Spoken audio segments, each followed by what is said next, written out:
Hello everyone. Today we will start our first chapter of history. Okay? So before starting the chapter, let's discuss the syllabus of our 8th standard. So in all we have 20 chapters in history and civics, which include 14 chapters in history and 6 chapters in civics. Okay? So now today we will going to discuss the first chapter of history, that is called as the sources of history. सो ये हम अपने 8th standard में हम modern Indian history के बारे में पढ़ेंगे और डिस्कस करेंगे. हमारा जो पूरा सिलेबस है वो हमारे कंट्री के ऊपर बेस्ड है, जहाँ पे हम लोग बहुत ज़्यादा डिस्कस करने वाले हैं अपने फ्रीडम स्ट्रगल को, किस तरह से यूरोपियंस ने हमारे कंट्री में एंट्री ली और धीरे धीरे करके उन्होंने हमारे कंट्री में सारे पावर्स को कैप्चर किए. So we will going to discuss our revolutionary struggle also. Before that, the first chapter that is says the sources of history. Sources of history, why it is very much required. We will discuss from the different sources what we came to know about the history. The sources are of different kinds, different varieties. Like we have the sources in the form of oral sources, we have in the form of written sources, and we have in the form of material sources. Also, in modern times, we have the sources in the form of audio-visual medium, right? So, we will going to discuss this topic of sources of history. Okay? Shall I read the topic? Good. We have studied the sources of ancient and medieval Indian history. This year, we are going to study the sources of modern Indian history. हम लोग ने अपने past standards में हम लोग ने medieval, ancient sources के बारे में पढ़ा है. Now we are going to discuss about the modern sources, right? Historical sources include material, written and oral sources. Similarly, sources based on modern technology such as audiovisual and audiovisual are included.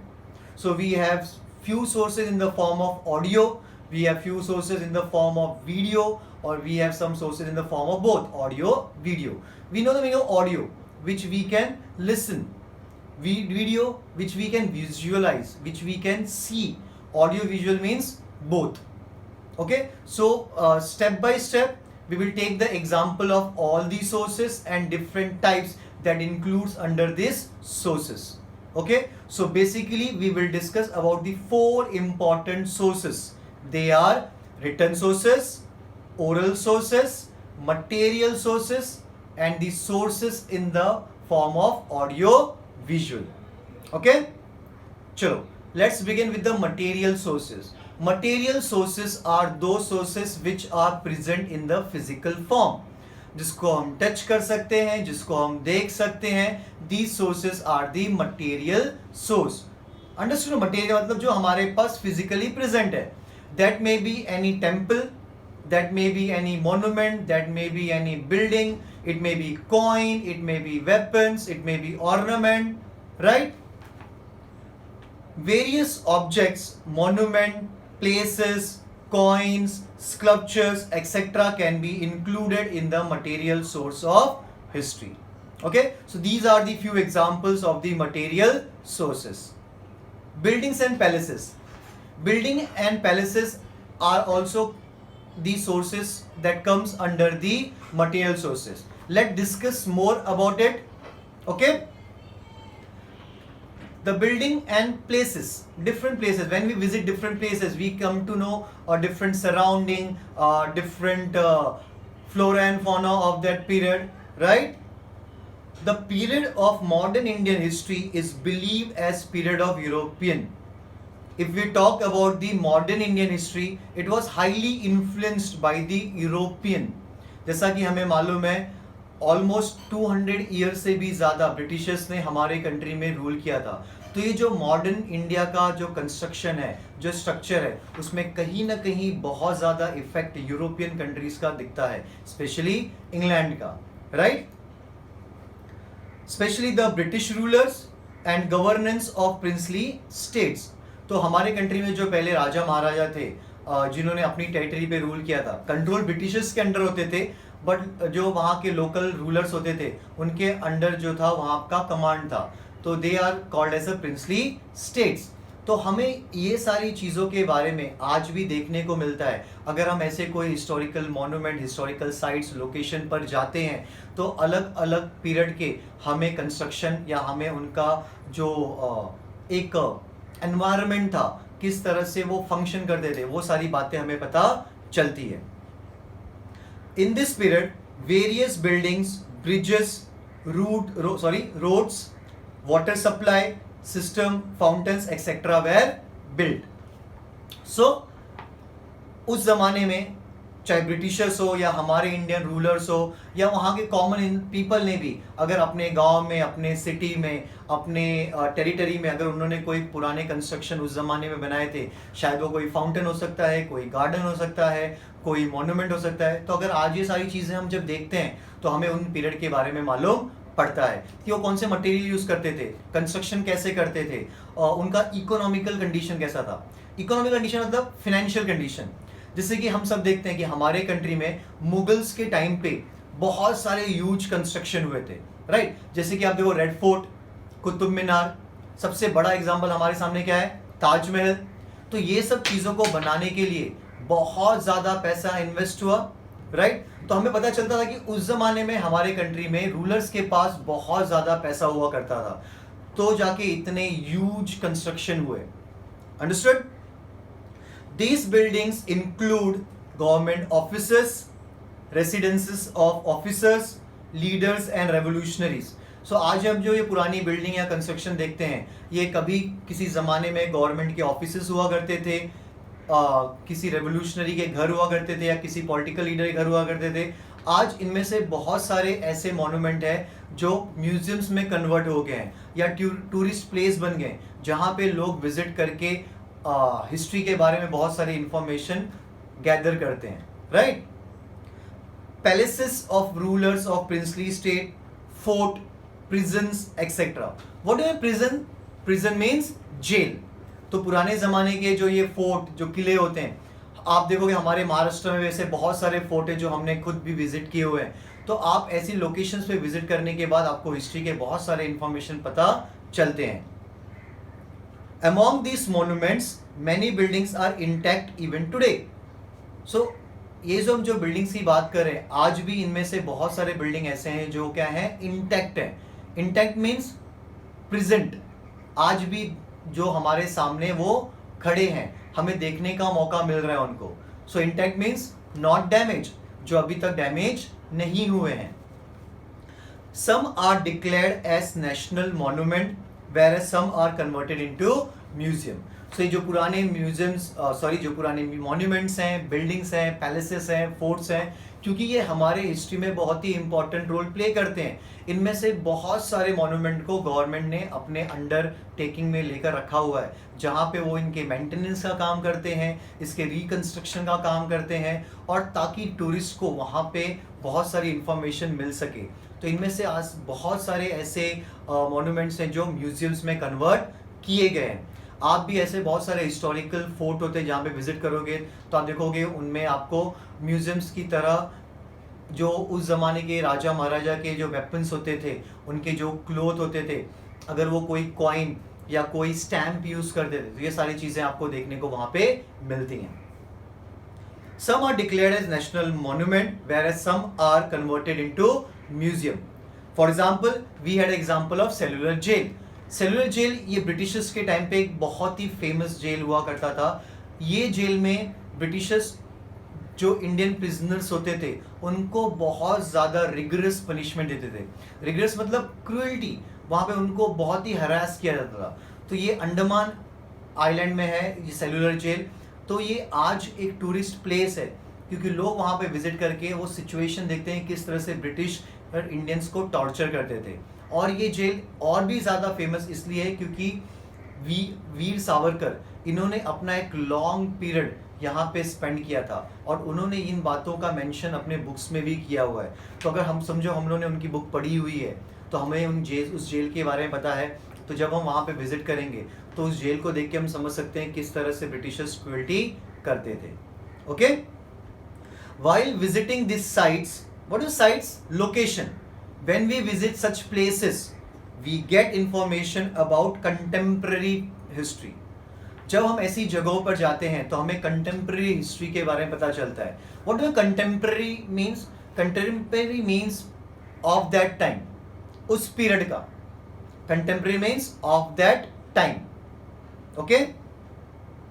So such monuments और building that belongs to that period, तो हमें उनके बारे में पता चलता है। जैसे कि आपने देखा होगा ब्रिटिशर्स के जो कंस्ट्रक्ट करने का तरीका था वो डिफरेंट था, मुगल्स के कंस्ट्रक्शन का तरीका कुछ डिफरेंट था, हमारे इंडियन रूलर्स के कंस्ट्रक्शन का तरीका कुछ डिफरेंट था। So with the help of these monuments we can come to the know the contemporary history. Contemporary understood belongs to that period. Architecture, nature of the monument and also the economic condition of that particular period. So we can also come to know the architecture. Architecture समझते हो ना? The way of construction. जैसा मैंने कहा सबका अपना एक theme होता है, एक बनाने का तरीका होता है। आपने देखा रहेगा मुगल्स के टाइम पे जो भी मॉन्यूमेंट्स बने हैं बेसिकली डोम शेप होते हैं, राइट। अगर आपने देखा होगा कोई अगर इंडियन रूलर्स ने कोई अगर मॉन्यूमेंट बनाया हो तो बहुत ज़्यादा एलिवेटेड, थोड़ा ट्रायंगल शेप में होते हैं, कोन शेप में होते हैं। एट द सेम टाइम अगर आप ब्रिटिशर्स देखो तो ब्रिटिशर्स का बेसिकली कंस्ट्रक्शन जो होता है वो एक तरह से उनका जो टॉप होता है फ्लैट जैसा होता है। आप अगर आपने विजिट किया होगा छत्रपति शिवाजी महाराज टर्मिनस जो रेलवे स्टेशन है, हम सबको पता है वो जो रेलवे स्टेशन का जो बिल्डिंग का कंस्ट्रक्शन है वो ब्रिटिशर्स के टाइम पे हुआ था। Even when you visit Goa you will see so many churches there when constructed during the time of Portuguese ruler, तो उनके कंस्ट्रक्शन का तरीका कुछ और है, right? Just as during the visit of cellular jail in Andaman, we get information about the revolutionary work of V.D. Savarkar, right? V.D. Savarkar, इनका पूरा नाम क्या था? Vinayak Damodar Savarkar. It is commonly famous, उनको लोग क्या बोलते थे? वीर सावरकर। तो जैसे यहाँ पे एग्जाम्पल दिया कि अगर आप अंडमान के सेलुलर जेल में जाते हो तो आपको वहां पे उस पीरियड में जो वीडी सावरकर के साथ या बाकी इंडियन रेवोल्यूशनरीज के साथ में जो क्रूएल्टी हुई थी उसका आपको एक व्यू देखने को मिलेगा, राइट। बाय विजिटिंग मनी भवन इन मुंबई, मुंबई में एक बहुत ही फेमस बिल्डिंग है जिसको मनी भवन कहा जाता है। ये बिल्डिंग या फिर एक हाउस है, एक घर है जो गांधी जी के फॉलोअर का था। गांधी जी जब भी मुंबई आते थे अपने मूवमेंट्स के लिए तो गांधी जी वहाँ पे स्टे करते थे। सिर्फ मनी भवन नहीं, ऐसे इंडिया में बहुत सारे ऐसे कंस्ट्रक्शन या बिल्डिंग है जहाँ पे गांधी जी ने लॉन्ग पीरियड स्पेंड किया हुआ है। तो अगर मनी भवन जैसे हम किसी मॉन्यूमेंट पे जाते हैं, देखते हैं, तो हमें पता चलता है बहुत सारी चीज़ें जो गांधी जी के बिलोंगिंग्स होती हैं या फिर जो मूवमेंट के कुछ हमें पिक्चर्स देखने को मिलते हैं। तो ऐसी बहुत सारी इंफॉर्मेशन हमें हिस्ट्री की पता चलती है ऐसे बिल्डिंग्स और मॉन्यूमेंट्स से। By visiting Mani Bhavan in Mumbai or Sevagram Ashram at Wardha, we get information about the history of Gandhian era. What is Gandhian era? Era means period. तो ऐसे मॉन्यूमेंट्स को जब हम विजिट करते हैं तो हमें उस पीरियड के बारे में बहुत सारी इंफॉर्मेशन पता चलती है। Okay, understood. नेक्स्ट, सो यहाँ पे हमें एक डू यू नो दिया है, बॉक्स है डू यू नो का, जहाँ पे हमें आगा खां पैलेस के बारे में बताया गया है। आगा खां पैलेस ये एक पैलेस है पुणे में जिसको बाद में गवर्नमेंट ने एज अ म्यूजियम में कन्वर्ट कर दिया है। और ये बेसिकली ये जो म्यूजियम है वो महात्मा गांधी को डेडिकेट किया हुआ है। तो जिसमें आप अगर इस म्यूजियम में विजिट करते हो, आगा खां पैलेस जो अभी एक म्यूजियम है पुणे में है, तो आपको गांधी जी के यहाँ पे ऐसे बहुत सारे इंफॉर्मेशन आपको मिलेंगे उनके जो लाइफ से जुड़े हुए हैं। Okay, shall I read that? It comes under topic called museums and history. देखो, अगर हम बात करें सोर्सेस ऑफ हिस्ट्री की तो सबसे बड़ा जो सोर्सेस ऑफ हिस्ट्री का है वो क्या है? म्यूजियम। म्यूजियम एक ऐसी जगह है, म्यूजियम एक ऐसी लोकेशन है जहां पे विजिट करने के बाद आपको हर वैरायटी के इंफॉर्मेशन मिलेंगे। May be the written source, right, may be in the material source. Sources you can get in the form of statues, coins, stamps, sculptures, weapons, right? So museums are the vast source of history. Okay? For the study of history, various objects, paintings, photographs and such other things are preserved. हम history के सारी information की जानकारी ले सके, हम उनको देख सके, इनके लिए इसलिए ये सारी चीज़ें जो है वो म्यूजियम में प्रिजर्व करके रखी जाती हैं। What is the meaning of preserve? Preserve means to keep safe. Preserve means to keep safe. At the Agha Palace, when we talk about the Agha Palace in Pune, we can see different objects, documents giving information about the life of Mahatma Gandhi. अगर आप आगा palace visit करते हो जो कि पुणे में है, तो आपको यहाँ पे महात्मा गांधी के लाइफ से जुड़े हुए बहुत सारी चीजें देखने का मौका मिलेगा। ओके, चलो let's move to next topic, that is the statues and memorials. आपने सड़कों पर जाते हुए ऐसी बहुत सारे लोकेशन होता है जहाँ पे आप बहुत सारे स्टैचूज और मेमोरियल्स देखते हो, राइट। स्टैचूज और मेमोरियल्स में फर्क क्या होता है? स्टैचू जैसा कि आपको पता है, कोई फेमस इंसान या कोई फेमस लीडर या कोई फेमस पॉलिटिकल पर्सनैलिटी है तो उसके नाम पे डेडिकेट किया जाता है या उनकी मेमोरी के लिए बनाया जाता है। बट जो मेमोरियल्स होते हैं ना, वो किसी खास इवेंट के लिए क्रिएट किए जाते हैं। जैसे कि अगर आप अक्सर टीवी में देखते हो, जब भी लद्दाख के बारे में बताते हैं तो लद्दाख में एक बहुत ही फेमस वॉर मेमोरियल है, कारगिल वॉर मेमोरियल। जैसे कि हम सबको पता है 1999 में इंडिया पाकिस्तान का वॉर हुआ था कारगिल रीजन में, जो वॉर इंडिया जीता था। तो उस जो हमारे सोल्जर्स जिन्होंने अपनी लाइफ सेक्रीफाइस की थी, उनको ट्रिब्यूट करने के लिए वहाँ पे मेमोरियल बना हुआ है। ऐसे हमारे कंट्री में ऐसे बहुत सारे मेमोरियल आपको देखने को मिलेंगे, right. If you see even on the cover page of our textbook, अगर हम देखेंगे हमारे ये टेक्स्ट बुक के कवर पेज पे, यहाँ पे भी आपको अलग अलग मेमोरियल्स देखने को मिलते हैं। Okay, if you have visited Jallianwala Bagh की स्टोरी हम सबको पता है, जहाँ पे ब्रिटिश ने बहुत सारे इनोसेंट इंडियंस को शूट कर दिया था, फायरिंग करके उनको मार डाला था। तो उनकी याद में भी ऐसे वहाँ पे मेमोरियल्स बने हुए हैं। ओके, हम इसके बारे में भी डिटेल में पढ़ते हैं। During the pre independence period, what do mean of pre? Pre मतलब पहले, पोस्ट मतलब बाद में। Pre means before, post means after. So when we say pre independence, it means independence के पहले, and when we say post independence, it means independence के बाद। Understood? During the pre-independence and post-independence period, memorials of many personalities were erected in the form of statues. What are erected? Created. Independence के पहले और independence के बाद भी ऐसे बहुत सारे मेमोरियल्स हैं और स्टैचूज हैं जो अलग अलग लोगों के नाम पे या उनके याद में बनाए गए हैं। जैसे कि आप देखो, बहुत जगह पे आपको महात्मा गांधी के स्टैचूज देखने को मिलते हैं, कहीं पे आपको स्वामी विवेकानंद जी के स्टैचू देखने को मिलेंगे, डॉक्टर बाबा साहेब अम्बेडकर के स्टैचू देखने को मिलते हैं, छत्रपति शिवाजी महाराज के स्टैचू देखने को मिलते हैं, right. The various statues provide information about the contemporary rulers and eminent personalities. ये जो स्टैचूज होते हैं ये आपको उस जमाने के कंटेम्प्ररी रूलर्स के बारे में इंफॉर्मेशन देते हैं। जैसा मैंने आपको बताया, कंटेम्प्ररी मतलब समझा ना आपने, belongs to that period. And eminent personalities, what is the eminent means? Eminent means famous, important personalities. जो कुछ फेमस लोग होते हैं जिन्होंने सोसाइटी के लिए, लोगों के वेलफेयर के लिए कुछ अच्छा काम किया होता है, उनकी मेमोरीज के लिए भी स्टैचूज बनाए जाते हैं। Okay, the display plaque, what is the display plaque means?